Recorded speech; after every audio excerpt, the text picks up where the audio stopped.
of pages worth of information. In addition, it is a highly complex system that scientists have not yet fully understood and have so far been unable to copy.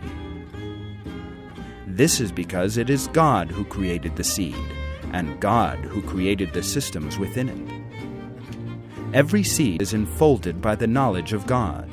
It grows under His inspiration and thus turns into a plant. God reveals this in another verse from the Quran.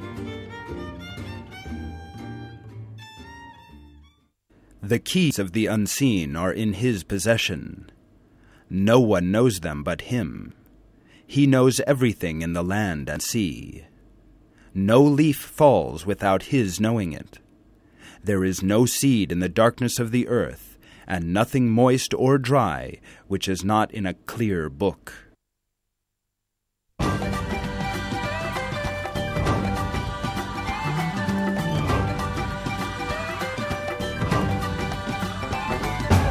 Our flawlessly functioning bodies.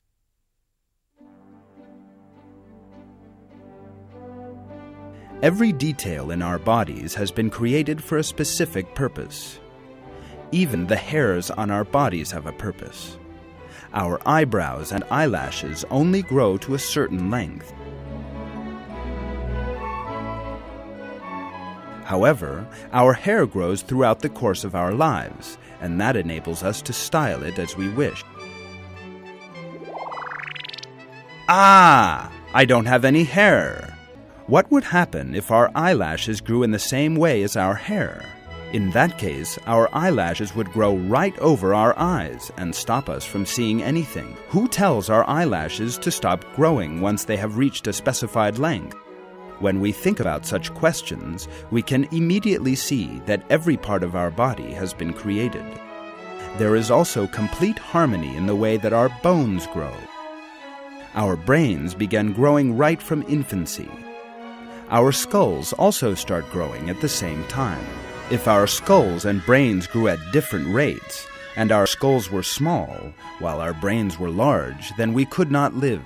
But no such thing actually happens. Our skulls grow until we reach a certain age together with our brains and protect our brains. Fine, but why is it that our bones, which develop in proportion to our ages, stop growing once they reach a particular size?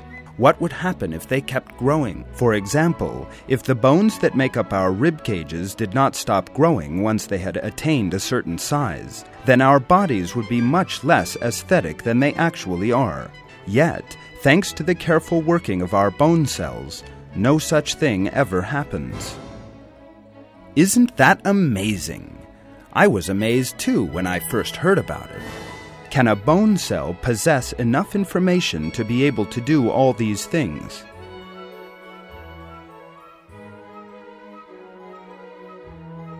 How does it know when and where to grow or stop growing? How is it that although all the bones in our bodies consist of the same bone cells, some are very flexible, while others are quite rigid? How do different bones know that they have to make up our hands? How is it that the bones that comprise our arms, legs, and fingers grow to the same size on both sides of our bodies?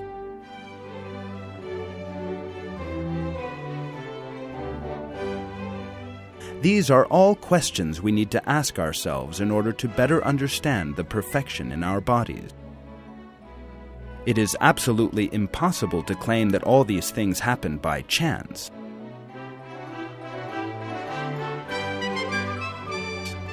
The cells of which we are made cannot take such decisions themselves. These things are all part of the artistry of God, who created us in the finest way.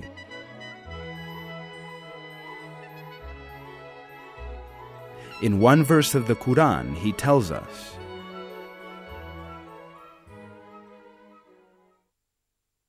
"Look at the bones, how we raise them up and clothe them in flesh."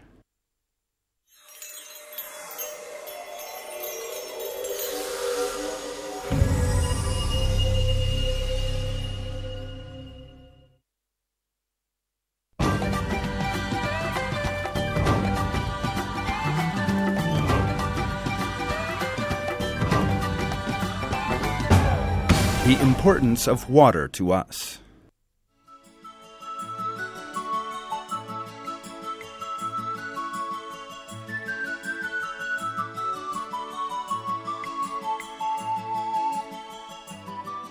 Much of the earth is covered in water.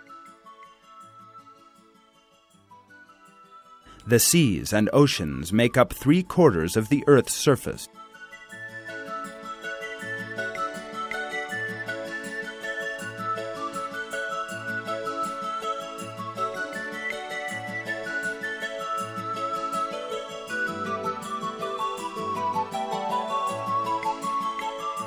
And there are countless lakes and rivers on the land.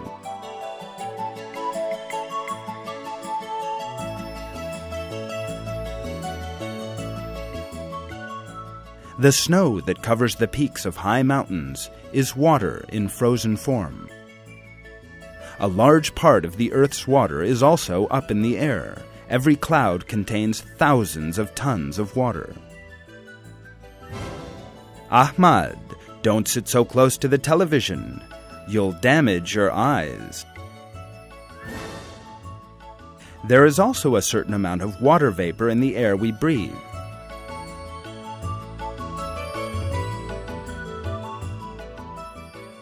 Water makes up around 70% of our bodies. There is more water than anything else in our cells.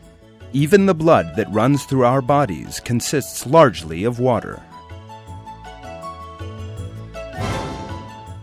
In other words, life without water is impossible, friends.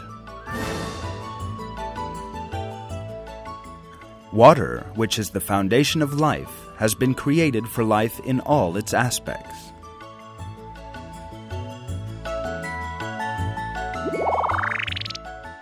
Let us now have a look at some of the properties of water.